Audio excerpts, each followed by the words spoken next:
अस्सलाम वालेकुम व्यूअर। आज मैं आपको बताता हूँ कि प्रेगनेंसी के दौरान आपको कौन सा पेन किलर और एंटीपायरेटिक बुखार के लिए कौन सा मेडिसिन इस्तेमाल करेगी।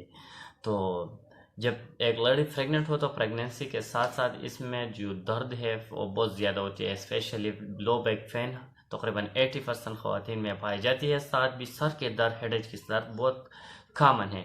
तो इसको कंट्रोल करने के लिए आपको सारे पेन किलर इस्तेमाल नहीं करना होगा। सिर्फ और सिर्फ एक ही पेन किलर सेफ है जिसका नाम है पैरासिटामोल। पैरासिटामोल के अलावा कोई भी पेन किलर सेफ नहीं है।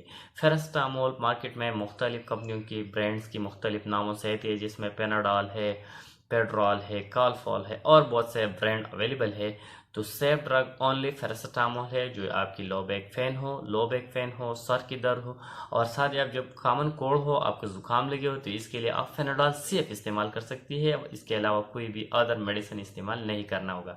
आपकी दर्द के लिए, आपकी लो बैक पेन के लिए, आपकी हड्डियों और पट्टियों के दर्द के लिए, जो भी दर्द हो आपके जिस्म में, आप सिर्फ और सिर्फ पेनाडॉल यानी पैरासिटामोल की टैबलेट इस्तेमाल कर सकती है। पैरासिटामोल इसके अलावा सारी पेन किलर सेफ नहीं है। ये आपके बेबी के लिए, आपके जिस्म के लिए बहुत नुकसानदेह साबित हो सकती है।